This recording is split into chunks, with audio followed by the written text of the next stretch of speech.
మానవుడు పాపి అని సృష్టి శుద్ధుడగుటకు నరుడు ఏపాటి వాడు నిర్దోషుడగుటకు స్త్రీకి పుట్టినవాడు ఏపాటి వాడు ఆలోచించుము. ఆయన తన దూతల యందు నమ్మిక ఉంచడు.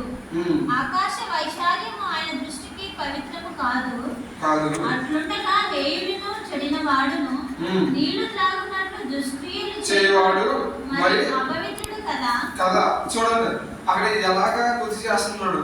ఇది కదా అసలైనా నువ్వేమో పాపం చేయలేదు, అందరికి మంచి చేసావు, మేలు చేసావు, అందరినీ బాగా చూసుకున్నావు, నువ్వు మంచివాడు అనిపించుకున్నావు, ఇరుగురులో మంచివాడు అనిపించుకున్నావు, అందరి ఎదుట మంచివాడు అనిపించుకుని ఈ జనస్థితి నీకెందుకు అని ఎలిఫాజు యోగుతో చెప్తా ఉన్నాడు. యోగుని రెచ్చగొట్టి ఇబ్బంది పెడుతున్నాడు. ముమ్మాటికి ఒకసారి అయిపోయింది, రెండోసారి యోగుని నిందిస్తూ ఉన్నాడు.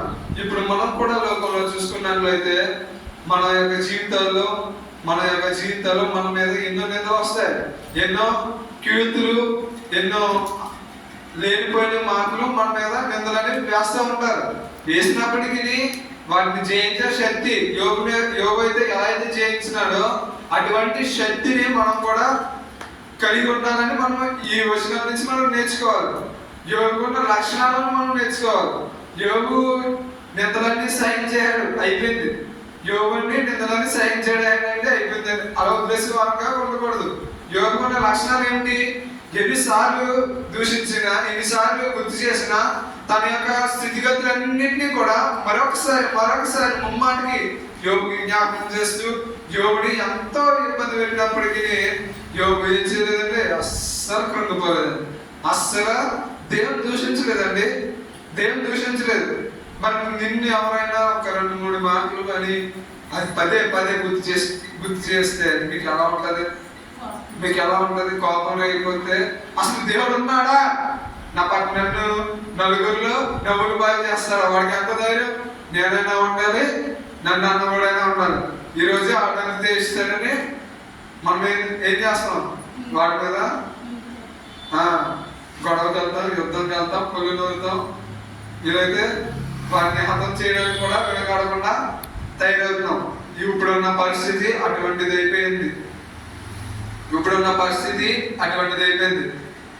మన కీర్తనలో కనబడుతూ ఉండదు. శత్రువులు ఎదుగా నీవు నాకు భోజనం సిద్ధపరచెదవు, నూనెతో నా తల అంటి ఉన్నాము, నా గిన్నె నిండి పొల్లుచున్నది, నా బ్రతుకు దినములని కృపాక్షేమంలో నా వెంట వచ్చాను. మరి మనం అలా ఉంటున్నామా? వాస్తవాన్ని మన యొక్క లక్షణాలు, ఆలోచనలు ఆ కలిగి ఉన్నామా అనేది మనం ఆలోచన చేయాలన్నమాట. అలా ఆలోచన చేసినట్లయితే మనకి చాలా చక్కగా దేవుని యొక్క వాక్యాన్ని అర్థమవుతా ఉంది. మనకి ఇందాక చూసాము యోగు గ్రంథం 1:18 నుంచి 20 చూసుకుంటే, నేను నా తల్లి గర్భం చెప్తా ఉంటా లాస్ట్కి, నా తల్లి గర్భంలో నుండి దిగంబరునే వచ్చి తిని దిగంబరుగానే అక్కడ సమాధానం చెప్పిన తర్వాత ఈయన మనసు మటుకి మారట్లేదు. ఈయన అసలు డిసైడ్ అయిపోయాడు, డెడికేట్ అయిపోయాడు. ఇంకా ఎంతమంది వచ్చినా ప్రాణ స్నేహితులు వచ్చి చెప్పినా పడిపోకుండా అలా ఉన్నాడు. ప్రాణ స్నేహితులలో వల్లే వచ్చి దూషించు, ప్రభువుని దూషించు, నువ్వు ఇంత మంచివాడవే, ఇంత మంచి పని చేసావే, నీకు ఈ స్థితి ఏంటి అని ముమ్మాటికి జ్ఞాపకం చేస్తే ఆయన చెప్పింది ఏంటి అంటే, నేను తల్లి గర్భం నుంచి దిగంబరిగా వచ్చి దిగంబరిగానే వెళ్ళి తిని. అలాగే యోగు గ్రంథము 1:21 చదువుకున్నట్లయితే అందరూ కలిసి చదువుకుందాం. యోగు గ్రంథము 1:21 దిగంబరినై వచ్చి తిని దిగంబరిగానే తిరిగి వెళ్ళేదను.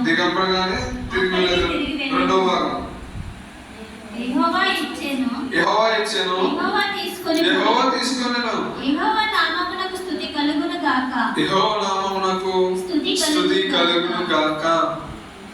అసలు మనం ఆ మాట అనగానే మనం ధైర్యం చేయగలమా? బైబిల్ అయితే మనం చదవడానికి చదివేస్తున్నాం. నిజంగా మన జీవితంలో ఈ వాక్యము మనకి వర్తిస్తే ఎలా ఉంటుంది? మన స్థితి ఎంత తీవ్రమైన స్థితి ఉంటుంది. చాలా బాధాకరం వేస్తుంది. అది చదవడానికి మనకి నోరు రాదే, అది చదవడానికి మనకి మనసు రాదు, అది చదవడానికే మనకి చాలా ఏదో భయం కలుగుతూ ఉంటది. యెహోవా ఇచ్చాను, యెహోవా తీసుకోలేను, ఆయన నామానికి స్తుతి కలిగి కాక నువ్వు అనగలవా?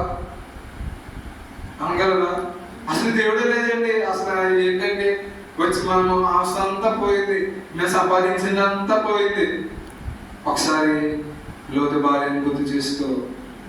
లోతు సొదొమ గొమొర్రా మీద ఆయన కోపం రగులుతుంటే అగ్ని గంధములతో ఆయన సొదొమ గొమొర్రా పట్టణం మీద వస్తా ఉంటే అయ్యో నా ఆస్తి, అయ్యో నా అయ్యో నా సంపద అని లోతు వెనక్కి తిరిగి చూసింది. అక్కడ ఏమైపోయింది? ఉప్పు స్తంభం అయిపోయింది అది. అందుకే ఆయన చెప్తా ఉన్నాడు, ఈ లోకంలో లోకంలో ఉన్న వాటిని నేను ప్రేమింపకుడి, లోకంలో ఉన్న వాటిని నేను ప్రేమింపకుడి అని మనకి ఆయన రూఢిగా తెలియజేస్తా ఉన్నాడు అన్నమాట.